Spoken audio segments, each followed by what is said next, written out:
大家好，今日俾一隊低門檻又可以打到20萬嘅隊伍，大家參考睇睇隊伍先。5部機有3部可以開發獲取，2部非限定 UR 機師，除咗哥奧，全部普通 UR 人。當然，哥奧你可以用其他防人代替。呢隊嘅門檻位係3星正義高達同埋1擊必殺艦。如果你嘅倉庫組唔到以上陣容，可以參考3防機、1支援機、1攻擊機嘅方法組隊。之後同大家睇下實戰情況啦。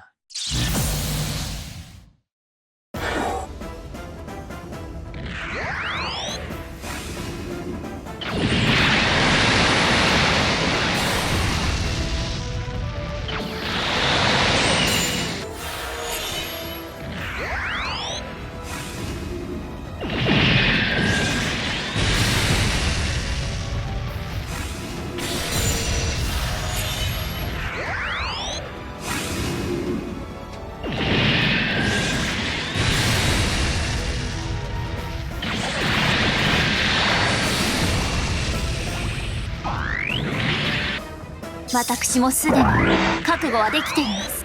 終わりだ。無駄だ。落ちろ。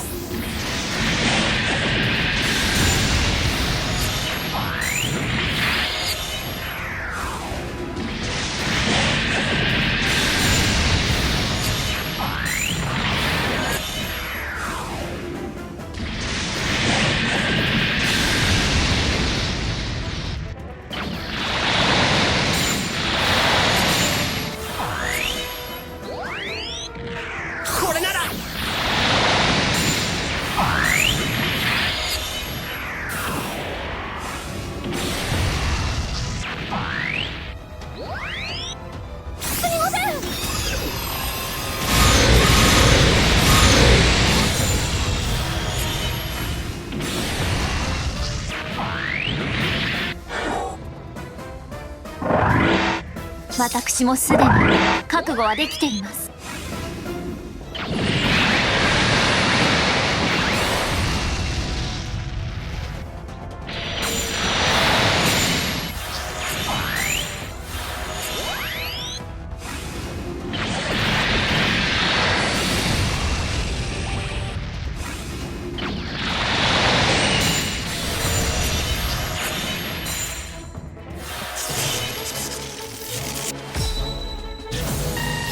今日段片就到呢度，我哋下條片再見。